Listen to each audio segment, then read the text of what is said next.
Good morning student. मैंने आपको नई उषा का संदर्भ प्रसंग सहित अर्थ समझाया। आप सबसे पहले कविता लिखेंगे और उसके बाद शब्दार्थ लिखेंगे और साथ ही साथ नए सवेरे का आप चित्र भी बनाएंगे और उसके बाद क्या आएगा आपका प्रश्नों के उत्तर। तो सबसे पहला प्रश्न है, नई उषा से कवि का क्या अभिप्राय है। अभिप्राय मतलब होता है तात्पर्य, ठीक है। मतलब तो नई उषा से कवि का तात्पर्य स्वतंत्रता प्राप्ति से है।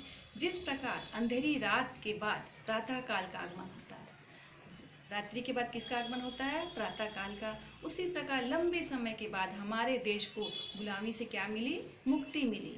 तो नए सवेरे के रूप में जो आज़ादी की हमें प्राप्ति हुई, ठीक है, वही नवीन सवेरा है। इस प्रकार कवि ने स्वतंत्रता को ही नया सवेरा या नई उषा कहा है।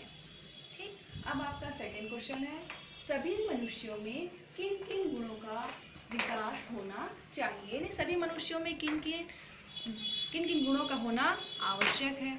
तो कवि के अनुसार सभी मनुष्यों में भले बुरे का ज्ञान होना, मतलब उसे शिक्षित होगा तभी उसे भले और बुरे का ज्ञान होगा, ठीक है।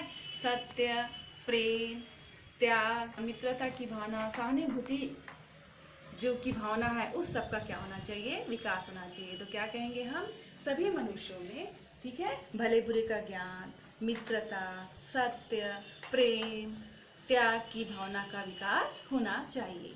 अब है आपका थर्ड, कविता में कवि के प्राण प्राण गा उठे कहने का क्या आशय। ठीक है, आपने देखा होगा कविता में आया है प्राण प्राण गा उठे। तो प्राण प्राण गा उठे ने मतलब है अत्यधिक प्रसन्न होना, मैंने आपको पहले भी बताया है।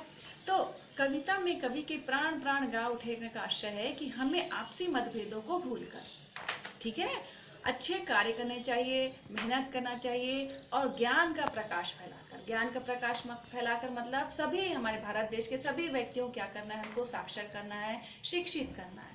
इस प्रकार से ज्ञान के प्रकाश को फैलाकर, ठीक है, क्या करना है, हमारे देश को क्या कर बनाना चाहिए, साक्षर बनाना चाहिए।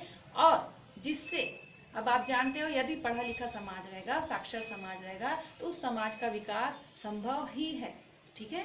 तो इस प्रकार से हमारे देश को साक्षर बनाकर सभी क्षेत्र में उत्पादन की उसकी अधिकता को क्या करना है, बढ़ाना है, अर्थात उसे विकास की ओर ले जाना है।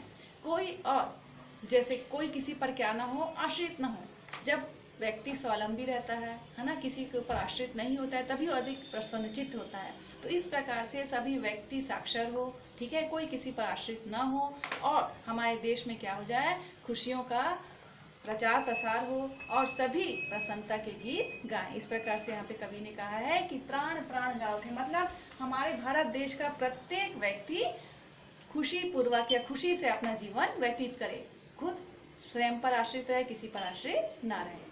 अब आपका फोर्थ क्वेश्चन, समाज को स्वाश्रयी कैसे बनाया जा सकता है। स्वाश्रयी मतलब होता है आत्मनिर्भर, ठीक है। तो आत्मनिर्भर कब बनेगा, जब हम शिक्षित रहेंगे। तो हम अपने समाज को स्वाश्रयी तभी बना सकते हैं जब हम अपने समाज को क्या करें, शिक्षित करें, ठीक है, आत्मनिर्भर बनाएं, स्वयं पर आश्रित बनाएं, ठीक है। तो हमें सबसे पहले शिक्षा का, ज्ञान का प्रचार प्रसार करना है, अपने देश को साक्षर बनाना है, उन्हें अच्छे कार्य के लिए क्या करना है, प्रेरित करना है, मेहनत करना है, तभी हम समाज को क्या कर सकते हैं, स्वाश्रयी बना सकते हैं। अब आपका है फिफ्थ क्वेश्चन, नई उषा शीर्षक कविता में कवि किन किन परिवर्तनों की ओर संकेत करता है।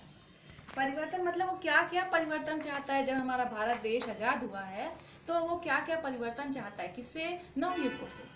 वो क्या क्या कहना चाहता है, तो सबसे पहले वो कहना चाहता है कि हमारा देश क्या बने, आत्मनिर्भर बने। आत्मनिर्भर बनने के लिए हमको क्या करना है, शिक्षा का, ज्ञान का प्रचार प्रसार करना है, देश को स्वावलंबी बनाना है, देश को साक्षर बनाना है, आपस के जो मतभेद हैं उनको दूर करना है, ठीक है, सबके मन में सहानुभूति की भावना, प्रेम की भावना, सत्यता की भावना, त्याग की भावना का क्या करना है, विकास करना है। तो इसको आप पॉइंट में लिख सकते हो कि वो क्या क्या परिवर्तन चाहता है।